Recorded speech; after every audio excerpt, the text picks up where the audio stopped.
ಪ್ರಶ್ನೆ ಪತ್ರಿಕೆ ಸೋರಿಕೆ ದೆಹಲಿಯಲ್ಲಿ ಅಲ್ಲೋಲ ಕಲ್ಲೋಲ. ಕೊನೆಗೂ ಕೂಡ ಮೌನ ಮುರಿದಿದ್ದಾರೆ ಮಾನ್ಯ ಕೇಂದ್ರ ಶಿಕ್ಷಣ ಸಚಿವ ಧರ್ಮೇಂದ್ರ ಪ್ರಧಾನ್. ವಿದ್ಯಾರ್ಥಿಗಳನ್ನ ರಾಜಕೀಯಕ್ಕೆ ಬಳಸಿಕೊಳ್ಳಬೇಡಿ.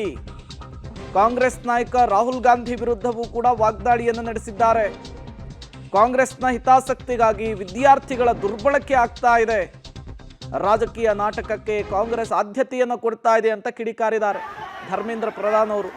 ಶಿಕ್ಷಣ ಸಚಿವರು ಈ ಕೆಲಸವನ್ನು ಮೊದಲೇ ಮಾಡಿದರೆ, ನೀಟ್ ಅಕ್ರಮದ ಕುರಿತು ಸಮರ್ಥನೆಯನ್ನು ಕೊಟ್ಟಿದ್ರೆ, ರಾಜೀನಾಮೆಯನ್ನು ಕೊಟ್ಟಿದ್ರೆ ಇವತ್ತು ಈ ಪರಿಸ್ಥಿತಿ ಬರ್ತಿರಲಿಲ್ಲ. ಈಗ ಮುನ್ನೆಲೆಗೆ ಬಂದು ಮಾತನಾಡೋದಕ್ಕೆ ಧರ್ಮೇಂದ್ರ ಪ್ರಧಾನ್ ಅವರು ಬಂದಿದ್ದಾರೆ.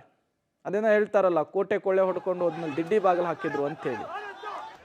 ದೆಹಲಿಯಲ್ಲಿ ಅಲ್ಲೋಲ ಕಲ್ಲೋಲ ಸೃಷ್ಟಿ ಆಗ್ತಾ ಇದೆ. ಜಂತರ್ ಮಂತರ್ನಲ್ಲಿ ದಿನದಿಂದ ದಿನಕ್ಕೆ ಪ್ರತಿಭಟನೆಯ ಸ್ವರೂಪ ಜಾಸ್ತಿ ಆಗ್ತಾ ಇದೆ. ಈ ಸಂದರ್ಭದಲ್ಲಿ ಕಾಂಗ್ರೆಸ್ ಮೇಲೆ ಗೂಬೆ ಕೂರಿಸೋ ಕೆಲಸ ಆಗ್ತಾ ಇದೆ. ರಾಹುಲ್ ಗಾಂಧಿ ಅವರನ್ನ ಟೀಕಿಸುವಂತಹ ಕೆಲಸ ಆಗ್ತಾ ಇದೆ.